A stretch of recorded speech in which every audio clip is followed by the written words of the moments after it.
Olá, bem-vindo a mais um Electric Talk, desta vez dedicado a este precioso recurso que é a água.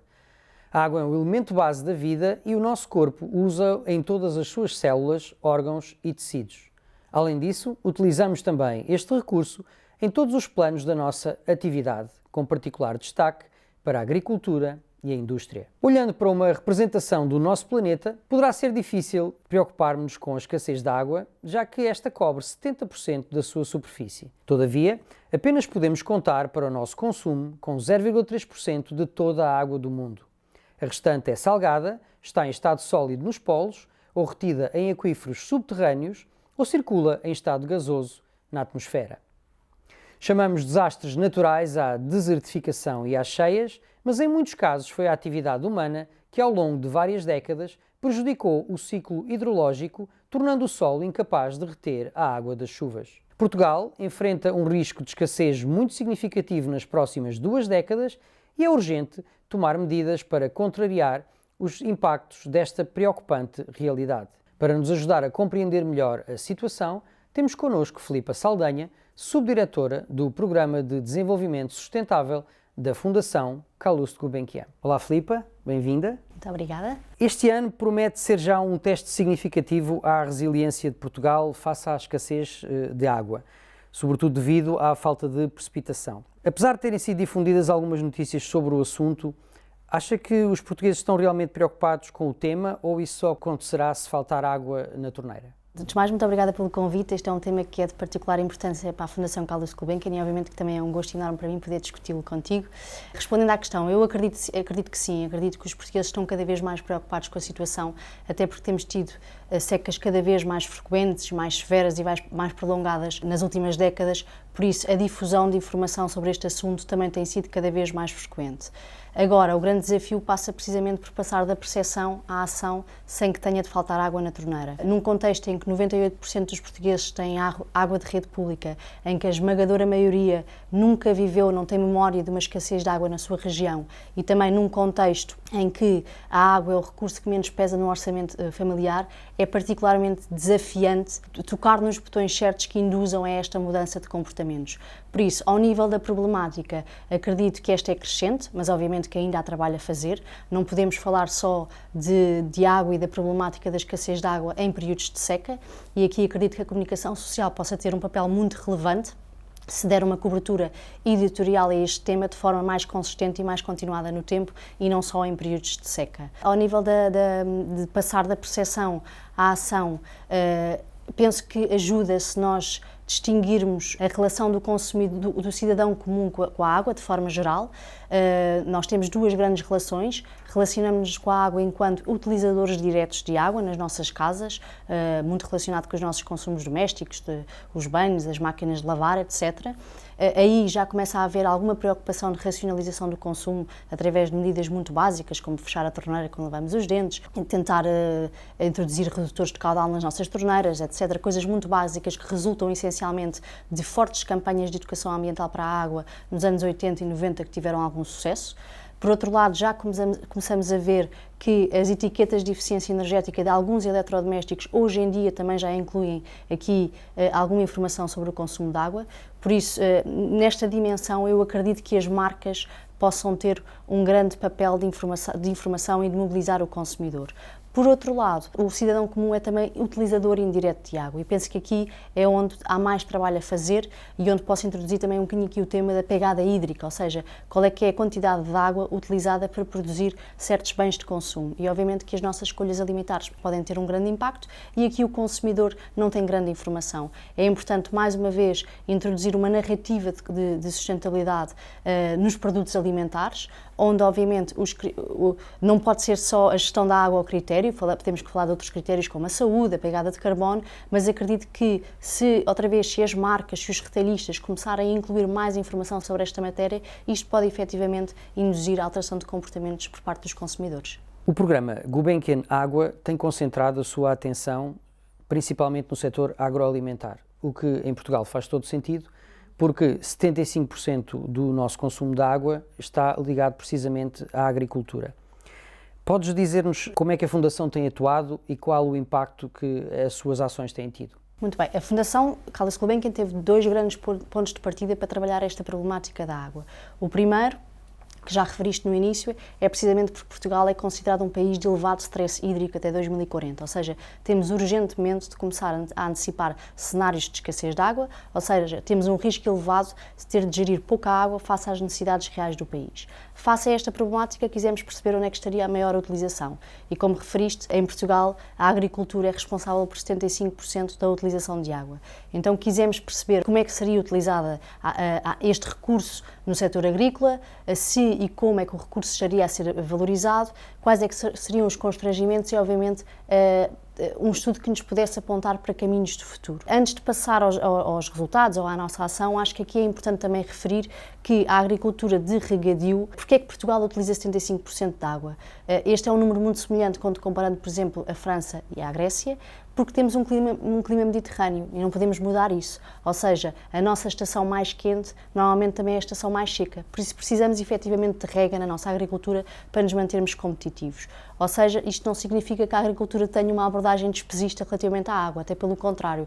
Os agricultores são aqueles que estão mais interessados em encontrar soluções, porque são aqueles que vão sofrer mais nestes cenários preocupantes. Por isso, o primeiro ponto de partida foi efetivamente este, encomendar um grande estudo, uma investigação no terreno que nos pudesse dar um retrato fiel do setor. Foi encomendado ao CILAB, que passou mais de um ano no terreno, fez dezenas de entrevistas, tanto com agricultores como com outras entidades da cadeia de valor. A informação essa que foi complementada com dois grandes inquéritos, um aos consumidores e outros aos agricultores. Depois disso, o que fizemos foi pegámos na avaliação, pegámos nos resultados-chave e não partimos logo para a ação. O que fizemos foi sentámos com os agricultores e com outras entidades da cadeia de valor do agroalimentar para discutir quais é que poderiam ser as medidas de maior impacto. Ou seja, fizemos aqui um processo muito inclusivo e auscultativo antes de delinear o nosso plano de ação, depois de ter esta base de conhecimento que foi o estudo. Aqui o que fizemos foi, depois destas discussões todas, definimos um plano de ação dividido em três grandes frentes.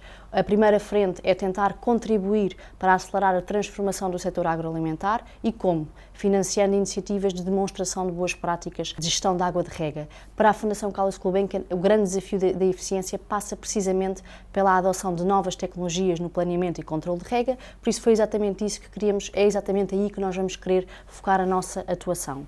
Depois temos uma segunda grande frente relacionada com as temáticas da comunicação. Acreditamos que este é um tema que tem que ser discutido de forma mais alargada e consistente no tempo, por isso nos últimos tempos também temos desenvolvido várias ações de comunicação, incluindo para jornalistas, para que possamos colmatar um bocadinho este déficit de informação no debate sobre a gestão da água no país. E por último, criámos uma rede de stakeholders que inclui entidades-chave do setor agroalimentar, incluindo obviamente os agricultores, para que possamos contribuir para um debate informado e atualizado sobre este assunto. De acordo com as conclusões do estudo que referiste, o uso de água em Portugal, realizado pelo CILAB entre 2019 e 2020, ainda há uma percentagem muito significativa de agricultores, 85%, aos quais não é feita qualquer exigência relativamente à utilização de água na sua produção.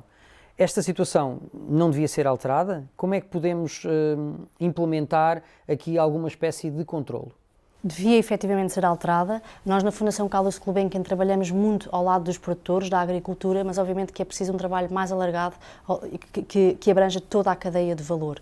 Quando fizemos essa pergunta aos agricultores, o que nos responderam foi que quando estão a vender os seus produtos, os critérios mais importantes são precisamente a qualidade e depois o preço. Depois vem o aspecto do produto, ou seja, o calibre, e no fim vem a origem do produto. No fim não, o quarto critério mais importante é a origem, onde é que foi produzido determinado produto. Só no fim da cadeia é que estão os critérios agroambientais, ou seja, menos de 1/5 dos produtores referiu que tem algum tipo de exigência relativamente a critérios agroambientais. Como é que isso pode ser mudado? Mais uma vez aqui, as marcas e os retalhistas podem ter um efeito de induzir a mudança muito grande, pois têm influência não só sobre os produtores, mas também como os consumidores, como já disse no início. E aqui é importante também realçar que 98% dos agricultores portugueses vendem no mercado nacional, ou seja, estamos a falar de uma fatia significativa que pode ser influenciada se os retalhistas trabalharem lado a lado com eles para conseguirem induzir e incutir standards, normas agroambientais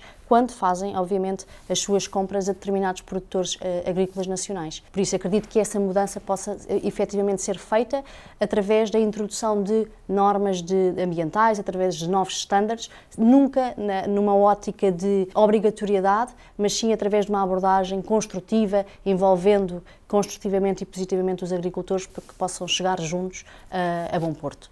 Mas essa é uma conclusão que os próprios agricultores podem chegar no sentido até de ser melhor para a sua atividade, porque nós sabemos que, inclusive também por este estudo, que o investimento em tecnologia é inevitável para decidir quando, quanto e como regar, mas a lista de equipamentos necessários pode ser bastante extensa e implica um investimento que pode ser avultado para termos uma agricultura de precisão, desde as sondas de umidade às estações meteorológicas e mesmo em certas alturas a utilização de drones. Tem sido possível mostrar aos agricultores que uma boa gestão da água é também um fator que pode concorrer para a sustentabilidade económica da sua atividade?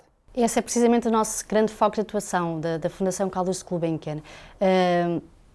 Um dos grandes resultados, para mim, um dos resultados-chave do estudo foi que 85% dos agricultores que já adotam tecnologias avançadas como referiste, não têm dúvidas nenhumas que conseguem poupar uma grande quantidade de água. Em alguns casos chega até a 50%, mas também referem que acabam por poupar noutros fatores de produção indiretos, como, por exemplo, a energia, os fertilizantes, o tempo, entre outros. Ou seja, nós temos aqui os agricultores a referirem diretamente que, ao conseguirem otimizar os seus processos de planeamento e controle de rega, acabam por conseguir poupar energia, porque a rega é mais otimizada. Ao conseguirem adotar, por exemplo, regras de controle de rega à distância, conseguem também poupar mais tempo, por isso acabam por gastar menos dinheiro em gasóleo e aí também têm menos uma pegada de carbono mais reduzida. Se adotarem técnicas de agricultura de rega de precisão, conseguem utilizar apenas aquela água que precisam e também reduzem assim o número de fertilizantes e, mais uma vez, se conseguirem controlar uma rega à distância através do telemóvel ou do computador,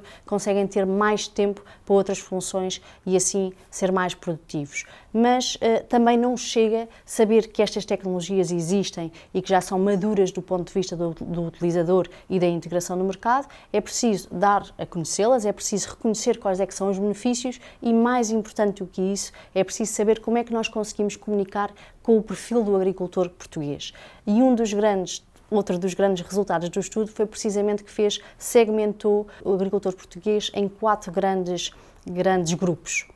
Num extremo, temos aqueles que são os agricultores, que é o segmento maior, representam 38%, são os agricultores a que chamamos condicionados, são muito condicionados pelo curto prazo, pela campanha agrícola desse ano, normalmente têm margens de lucro muito baixas e, obviamente, que vão ser bastante influenciados por tudo o que sejam incentivos para além da poupança de água, ou seja, incentivos económicos que possam abranger outros fatores de produção. Num outro extremo, temos aqueles a que chamamos agricultores mentores, que são apenas 3%, que já adotam tecnologias muito avançadas, que percebem perfeitamente qual é que é o valor de investir na sustentabilidade a longo prazo e integram, inclusive, dados científicos nos seus planos de negócio e nos seus planos de sustentabilidade. E no meio temos 2 segmentos, uns a que chamamos expeditos, que gerem a médio e longo prazo, percebem o valor de investir na sustentabilidade para a inovação, que são 30%, e por último temos os seguidores, que são 29%, que gerem a sua atividade a curto e médio prazo e que percebem o valor de investir para a rentabilidade, mas são mais conservadores no sentido em que só investem naquilo em que já há provas dadas. Ou seja, se nós aqui somarmos os condicionados, que são 38%, com os seguidores, que são 29%, temos 67%, que é uma grande fatia dos agricultores portugueses, onde podemos induzir a mudança. E foi precisamente isso que tentámos fazer na Fundação Carlos Gulbenkian. Em 2021 o que fizemos foi abrimos um grande concurso para financiar iniciativas de boas práticas na gestão da rega. Neste momento estamos a apoiar 5 grandes projetos, projetos esses que vão começar no terreno já nesta campanha agrícola de 2022, ou seja, entre abril e maio. E aqui o objetivo é capacitar estes agricultores, dar a conhecer estes agricultores quais é que são os benefícios de adotarem as tais tecnologias mais avançadas. No total, são 5 projetos que cobrem norte a sul do país.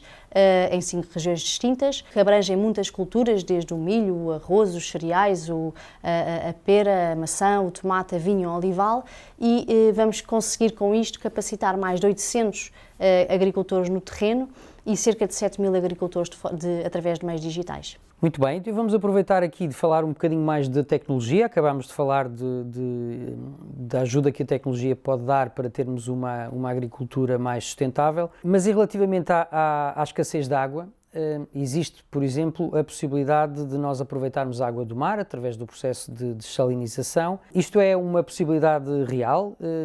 Sei que agora há pouco tempo o Plano Regional de Eficiência Hídrica do Algarve apresentou um investimento significativo, cerca de 200 milhões de euros, para um projeto desta natureza, precisamente nessa região. Como é que tu vês a possibilidade de este processo ser uma ajuda para ajudar-nos, para no fundo ajudar a encontrar aqui um equilíbrio num país que enfrenta este stress hídrico, como tu bem descreveste, como é o caso de Portugal? A resposta rápida é que tem que ser uma possibilidade a considerar, mas antes disso eu acho que é importante identificarmos as duas grandes forças quando falamos na gestão da água em Portugal. A primeira são as alterações climáticas, que temos vindo a falar muito, ou seja, as alterações climáticas aqui acabam por ser responsáveis por um aumento de temperatura, uma diminuição da precipitação, principalmente no sul do país. Por isso não podemos deixar de apostar na mitigação das alterações climáticas. Isto parece uma conversa paralela, mas não é. Ou seja, temos que continuar a apostar na descarbonização, no crescimento de setores como das energias renováveis, setores emergentes como da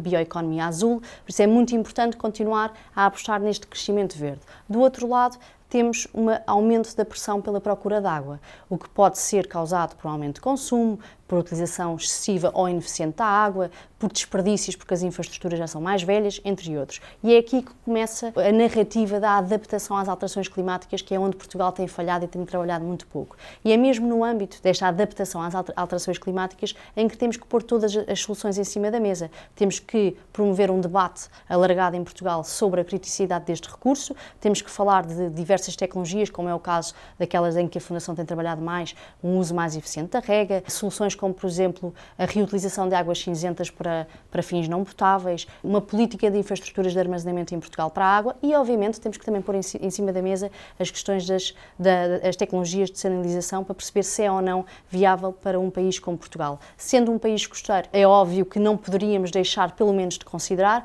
Agora, aqui o que eu acho importante é que nós não podemos politizar este tema. Temos que fazer uma análise rigorosa e, acima de tudo, técnica, uma análise de custo-benefício, onde obviamente temos que integrar tanto os fatores financeiros como os fatores socioeconómicos e ambientais. É óbvio que é muito caro hoje em dia, mas isso acontece em inúmeras outras tecnologias e por isso é que existem subsídios e investimento público para que depois a tecnologia comece a ficar mais barata até ganhar um nível de maturidade em que possa depois ser integrada no mercado de forma muito mais viável até do ponto de vista privado. Por isso não podemos deixar de a considerar, mas temos que, quando fazemos esta análise, temos que avaliar outros fatores, como por exemplo, sabemos pela informação que temos que as centrais de desalinização precisam de uma elevada quantidade de energia, por isso seria bom que quando estivessem em funcionamento que essa energia seja de fontes renováveis. Também sabemos que podem ser poluentes, por exemplo, temos que perceber como é que podemos mitigar também esse aspecto. Por isso, acima de tudo, antes de dizer que sim ou não, acho que depende, tem que se fazer uma análise rigorosa e técnica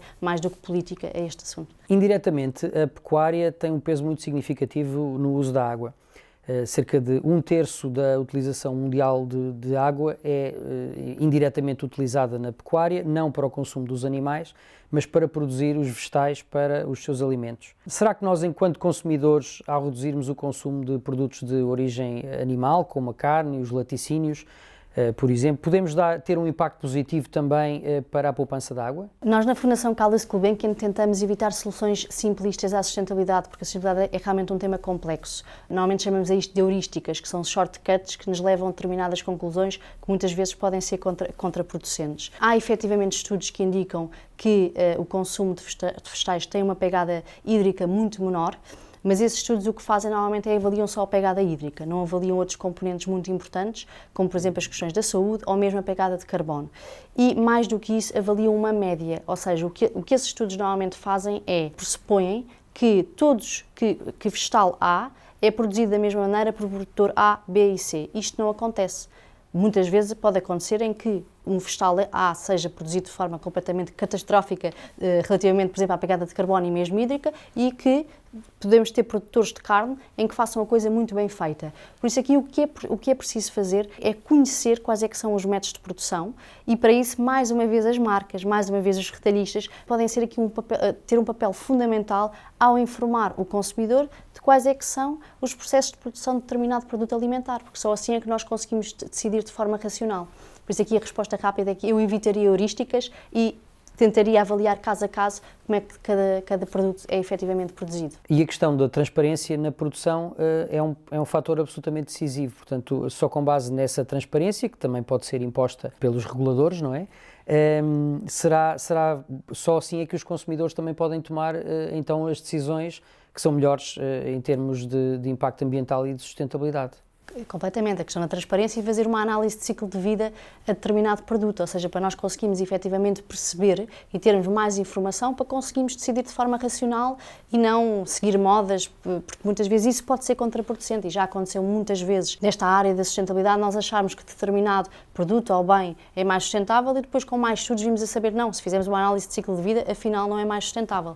O mesmo aconteceu noutro tema, por exemplo, relativamente aos plásticos. Os plásticos descartáveis têm uma pegada ambiental muito elevada, mas o que aconteceu nesta narrativa é que se começou também a diabolizar todo o tipo de plásticos a certa altura, mas se nós compararmos um plástico que nós utilizemos durante muitos anos comparativamente a outro tipo de materiais, até pode ser mais sustentável. Por isso é que é preciso ter cuidado e fazer uma análise rigorosa e, acima de tudo, ter essa informação para que possamos decidir de forma mais racional.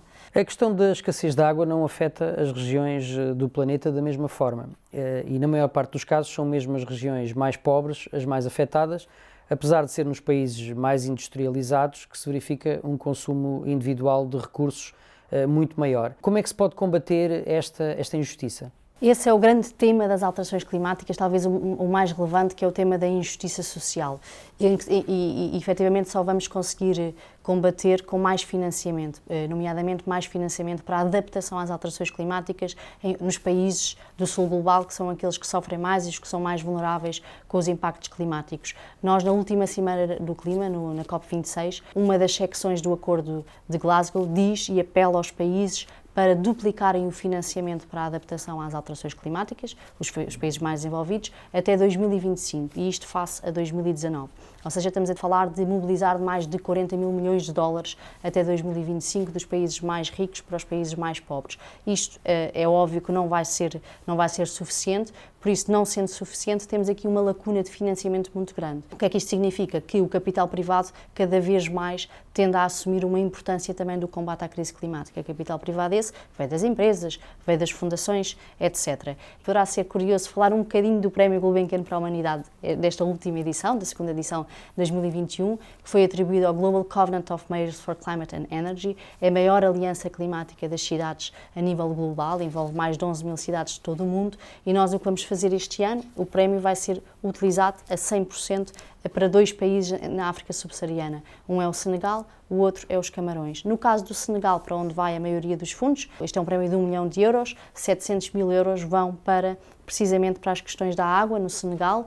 Vamos fornecer água potável a famílias desfavorecidas em 5 cidades no Senegal e é exatamente isso que estamos a tentar fazer, é colmatar a injustiça social e fazer com que estas populações sejam mais resilientes às questões das alterações climáticas, nomeadamente à escassez hídrica, que é muito evidente naquele país. E esperemos, obviamente, que isto possa ter um impacto não só ao nível da água, mas também ao nível da economia, na redução das desigualdades de género, entre muitos outros. Filipa, enquanto cidadã e particularmente preocupada com estas questões da sustentabilidade, podes-nos dar alguns exemplos de práticas que tu tens no dia-a-dia com essa preocupação de ter um impacto positivo? Claro, isso é obviamente que é uma preocupação que se materializa na minha vida, até porque tenho 3 filhos e não quero deixar de lhes passar também estas preocupações, embora eles hoje em dia muitas vezes já vêm para casa com mais informação do que eu pensaria que eles pudessem ter, por isso as escolas também estão a fazer aqui um caminho importante nesta matéria. Eu tenho inúmeras coisas que faço em casa, obviamente, todas as torneiras têm retorno de caudal, aproveito o depósito da água da máquina de secar para a lavagem de chão, as coisas simples como os duches têm que ser ser rápidos, os miúdos sabem isso. Já eliminei os descartáveis em várias dimensões da minha vida, como por exemplo as festas dos miúdos, e em muitas outras dimensões tento reduzir, utilizando por exemplo shampoos secos, boleias partilhadas, temos uma lista infinita de coisas que fazemos. O desperdício alimentar é muito reduzido na nossa casa, mas isso também é algo que eu acho que também já aprendi com os meus pais, que não havia quase desperdício alimentar.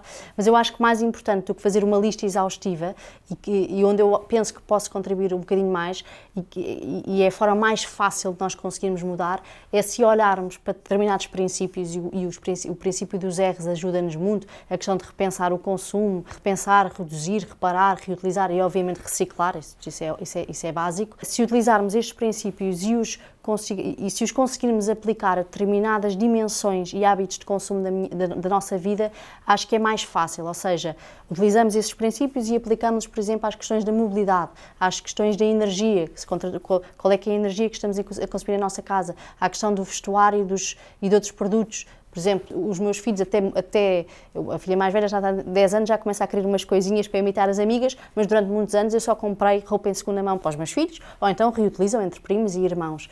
Por isso, acho que essa pode ser uma maneira fácil de nós mudarmos efetivamente os nossos hábitos de consumo, é pegar em determinados princípios, aqueles que são mais viáveis no nosso dia-a-dia e depois aplicá-los às grandes dimensões de consumo da nossa vida. Muito bem, Filipa, muito obrigado. Foi um enorme prazer ter-te aqui connosco e até breve. Muito obrigada também foi um gosto enorme e até uma próxima.